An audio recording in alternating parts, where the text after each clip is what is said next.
ప్రస్తుతం మనతో senior high court advocate Puvvada Venkateswarlu గారు ఉన్నారు. సార్ నమస్తే సార్. మరి రాష్ట్ర వ్యాప్తంగా సంచలనం రేకెత్తించిన ముంబై నటి కాదంబరి జత్వాని కేసు విషయంలో ఎలాంటి పురోగతి ఉంది? ఒక సీనియర్ హైకోర్టు అడ్వకేట్గా ఈ కేసుపై మీరు ఏ విధంగా రియాక్ట్ అవుతారు? సార్ నమస్కారం అండి.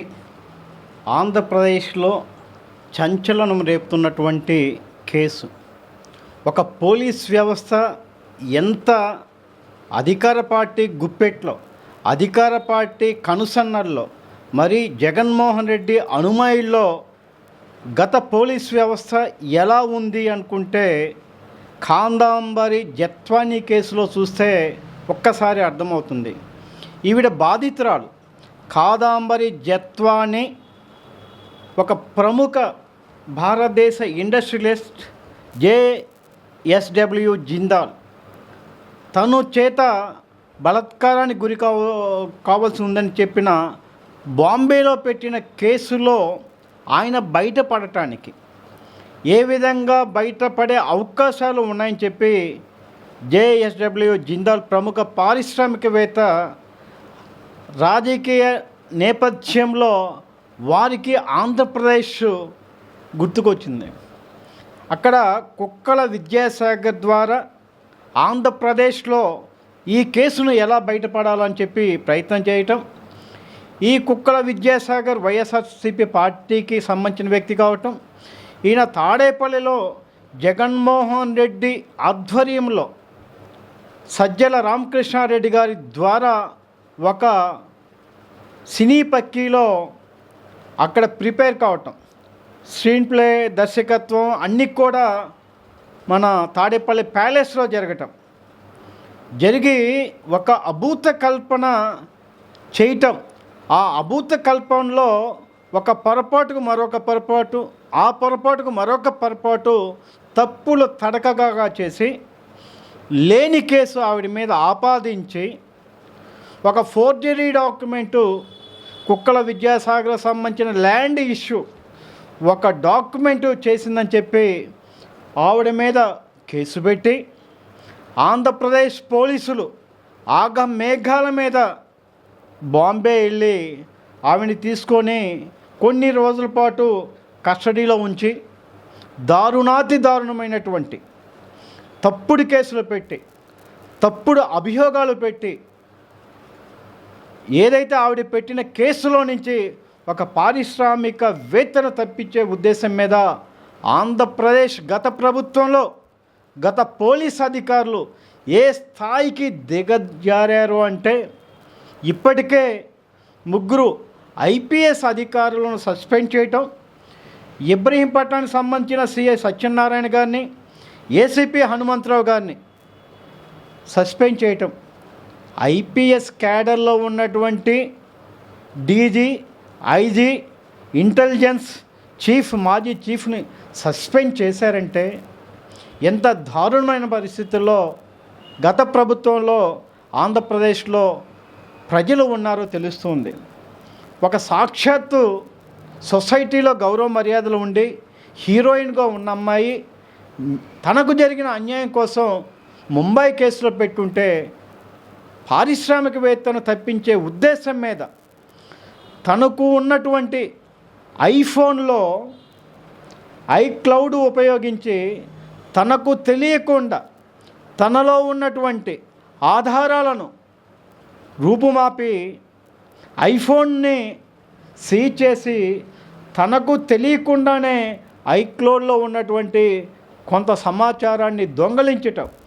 ఇది ఇంచుమించుగా ఫిబ్రవరి 21 ఆ వారంలో 2 సార్లు జరగటం, ఐక్లౌడ్ నుంచి, ఐఫోన్ నుంచి ఆవిడికి పాస్పోర్ట్ మార్చుకోండి, మీ ఐక్లౌడ్లో ఇలా జరిగిందని చెప్పి ఆవిడకి రావటం. ఇవన్నీ ప్రభుత్వం మారిన తర్వాత ఒక మహిళకు జరిగిన ఆంధ్రప్రదేశ్లో అన్యాయాన్ని గురించి ఇక్కడ ముఖ్యమంత్రితో పాటుగా హోంశాఖ మార్చులు కూడా చెప్పటం.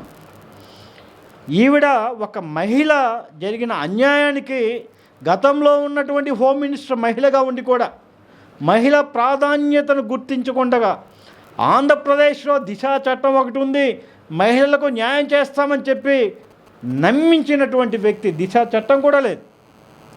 ఆ మహిళ తోటి మహిళను అన్యాయమైన కేసులో ఇరికించి, అంటే వాళ్ళు ఎప్పుడైతే చెప్తున్నారో నాకు తెలిసి అప్పటికీ కూడా బాంబేలో లేదు. ఈ కేసు పెట్టక ముందుగానే వీరు ఫ్లైట్ టికెట్లు కూడా బుక్ చేసినట్టుగా తెలియవచ్చింది. విచారణలో అనేకం తెలియవచ్చింది. అంత బలంగా ఉండబట్టే ఆంధ్రప్రదేశ్లో 3 ఐపీఎస్ క్యాడర్లు అనేది సస్పెండ్ కావడం జరిగింది. ఏది ఏమైనా ప్రజాస్వామ్య వ్యవస్థలో ఇలాంటి వాటికి తావు ఉండకూడదు.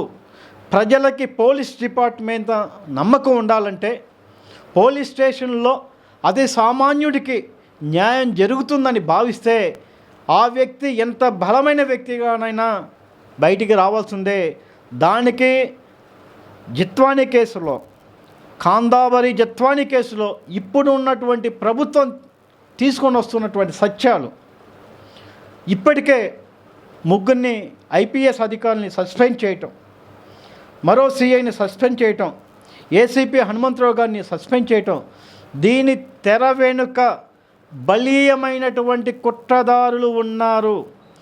దానిలో లోతైన విచారణ చేయవలసిన ఆవశ్యకత ఉంది. ఆంధ్రప్రదేశ్లో ఏ కేసు కూడా గతంలో విచారణ పూర్తి కాబడలేదు. వైఎస్ వివేకానందరెడ్డి హత్య కేసులో కూడా సాక్షాత్తు భారతదేశ సర్వోన్నత న్యాయస్థానం సుప్రీంకోర్టు పర్యవేక్షణలో సిబిఐ విచారణ చేసినా కూడా ఆంధ్రప్రదేశ్లో జగన్మోహన్ రెడ్డి సహకరించలేదు. వైఎస్ వివేకానందరెడ్డి హత్య కేసులో కూడా ఒక ఎంపీని విచారణ చేయలేని హీన పరిస్థితుల్లో మన రాజ్యాంగ వ్యవస్థలో గతంలో ఉన్నాయి. అందుకని ఇది చంద్రబాబు నాయుడు గారు అత్యంత ప్రాధాన్యత గల కేసుగా భావించి వ్యవస్థల మీద ఒక నమ్మకం కలిగించాలనే సదుద్దేశం మీద ఇక్కడ ఆంధ్రప్రదేశ్ యంత్రాంగం అంతా కూడా దీని మీద నిక్కచ్చిగా విచారణ అయితే చేస్తుంది. దీని వెనక సూత్రధారులు, పాతద్రాలు, కుట్ర నేర్పినటువంటి వ్యక్తులు, కాన్స్పిరసీలు చేసినటువంటి వ్యక్తులు రావాల్సిన ఆవశ్యకత ఉంది.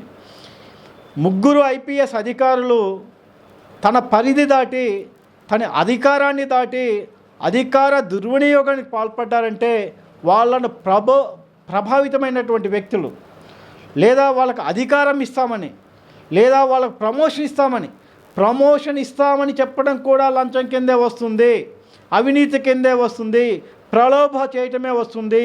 ప్రలోభం చేసిన వ్యక్తులు కూడా దీనిలో భాగమే. వాళ్ళని తీసుకురావాల్సిన ఆవశ్యకత ఉంటుంది. లోతైన విచారణ చేయవలసిన ఆవశ్యకత ఉంటుంది. భవిష్యత్తులో దీనిలో అనేక అరెస్టులు ఉండే అవకాశం ఉంది. ఇప్పటికే సస్పెన్షన్ గురైనటువంటి పోలీస్ డిపార్ట్మెంట్కి సంబంధించిన వ్యక్తులు అరెస్టు కాకుండా ఇప్పటికే యాంటిసిపేటరీ బెయిల్ కోసం ఆంధ్రప్రదేశ్ సర్వోన్నత న్యాయస్థానానికి వచ్చినట్టు తెలిసింది. ఈ కేసు జిత్వానీ కేసు ఒక ప్రముఖ కేసు కాబోతుంది. 3 సింహాలు పెట్టుకొని పోలీస్ డిపార్ట్మెంట్, పోలీస్ స్టేషన్ సంబంధించిన కాకి వస్త్రాలు వేసుకొని దిగజారి ఇలాంటి చేయడం చాలా బాధాకరం. భవిష్యత్తులో ఇలాంటి దాన్ని అరికట్టాలంటే లోతైన దర్యాప్తు ఉండాలి, నిర్భయంగా చేయాలి, నిస్సందేహంగా చేయాలి, ఎంత వారైనా కూడా కఠినంగా శిక్షించాలి, లోతైన విచారణ చేయవలసిన ఆవశ్యకత ఎంతైనా ఉంది. ఈ కేసు మీద చాలా తక్కువ కాలంలో చాలా లోతైన దర్యాప్తు చేయడం అయితే జరిగింది. ఈ దర్యాప్తు సంస్థలకు, ఆంధ్రప్రదేశ్ ప్రభుత్వానికి కూడా నేనైతే అభినందనలు తెలియజేస్తూ ఉన్నాను.